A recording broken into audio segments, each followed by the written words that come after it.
ప్రియమైన వారలారా, ఒక నూతన మాసపు మొదటి రోజునకు దేవుడు తీసుకుని వచ్చాడు.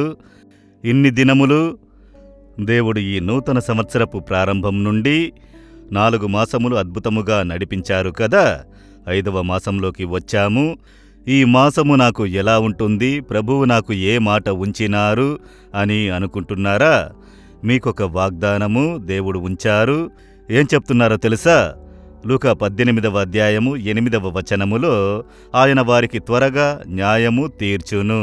అదేమనగా, త్వరలో నా కుమారుడా, నా కుమార్తె, మీకు న్యాయము చేసేదను. కొన్ని కార్యములకు ప్రార్థించుచున్నాను, ఎదురుచూస్తూ ఉన్నానండి.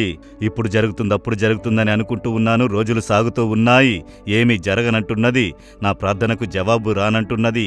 అలాంటి పరిస్థితుల్లో ఉన్నారా? లేదు కుమారుడా, లేదు కుమార్తె, శీఘ్రముగా నేను నీకు న్యాయము చేసేదను. త్వరలో నీకు అద్భుతము చేసేదను. త్వరలో నీవొక మార్పును చూసేదవు. త్వరలో కార్యములు జరుగుట చూసేదవు. త్వరలో నీ కొరకు మార్గము తెరవబడునని దేవుడు వాక్కునిస్తున్నారు. దానికి మనం ఏం చెయ్యాలట? మొదటి వచనంలో చెబుతున్నారు, విసుగక నిత్యము ప్రార్థన చెయ్యవలెను. దేవుడు చెబుతున్నారు, నా కుమారుడా, నా కుమార్తె, మొదట నీవు ప్రార్థన చెయ్యాలి. నీ ప్రార్థన వింటేనే నేను నీకు న్యాయం చెయ్యగలను. నేను ప్రార్థిస్తున్నాను కదా అని అంటే దేవుడు చెబుతున్నారు, నిత్యము విసుగక ప్రార్థించాలి. ఓ, అలా ఒకటి ఉన్నదా? నేనెప్పుడు ప్రార్థించటలేదు, ఏదో ఉదయమున ప్రార్థిస్తున్నాను, రాత్రి పడుకునేటప్పుడు చిన్న ప్రార్థన చేసేదను. అలా కాదు, నిత్యము ప్రార్థించాలి అని యేసు చెబుతున్నారు. నడిచేటప్పుడు, కూర్చునేటప్పుడు, పనిచేసేటప్పుడు హృదయములో ప్రార్థించుచూ ఉండాలట. అది మాత్రమే కాదు, విసుగక ఎల్లప్పుడూ ప్రార్థన చెయ్యాలి. ఈ ప్రార్థనకు నీరసమనే ఒక కార్యమును సాతాను తీసుకుని వచ్చి మన ప్రార్థనను స్తంభింపజేయును. సాతానుడు ఉపయోగించే ఒక ఆయుధమే నీరసము అనున్నది. నీవు ప్రార్థించి ఏమి చూశావు? వాక్ విత్ జీసస్, యేసుతో కూడా నడుస్తున్నాను అని ఏమి చూశావు? ఇన్ని రోజులు ప్రార్థిస్తున్నావు, అలా ఏమి జరిగింది? కనుక ఇవన్నీ ప్రయోజనము లేనివి. అలా అని సాతానుడు మనసులో వేస్తాడు, సూటిగా వచ్చి మాట్లాడడు. హృదయంలో ఆ ఆలోచన కలుగజేస్తాడు, ఆ భావం కలుగజేస్తాడు, ప్రేరేపణ కలుగజేస్తాడు. కనుక వెంటనే మనకు నీరసం కలుగుతుంది. అందువల్ల సోలిపోయి ఉన్నారా? దేవుడు చెప్తున్నారు, సోలిపోకు కుమారుడా, కుమార్తె, సోలిపోకు, త్వరగా నీకు న్యాయం చేసేదను. అది దేవుడిచ్చే వాగ్దానము. కనుక ఈ దినమున మీకొక కార్యము జరగనున్నది. ఈ మాసములో మీరు అద్భుతము చూసెదరు. అనేక దినములుగా ప్రార్థించిన కార్యంలో అద్భుతము జరగనున్నది. విశ్వసించెదరా?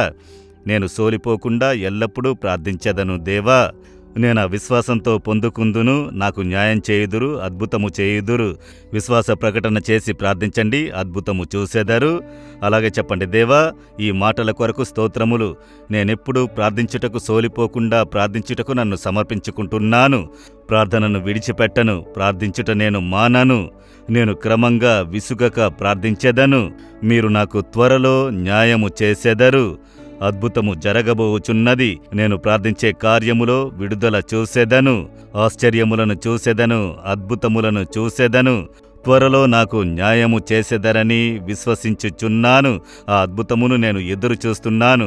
ఈరోజు ఈ మాసములో ఈ విధమైన అద్భుతములన్నిటినీ మీరు నాకు చేయుదురు. విశ్వాసముతో అద్భుతమును ఎదురు చూస్తున్నాను. యేసుక్రీస్తు నామములో ప్రార్థిస్తున్నాను.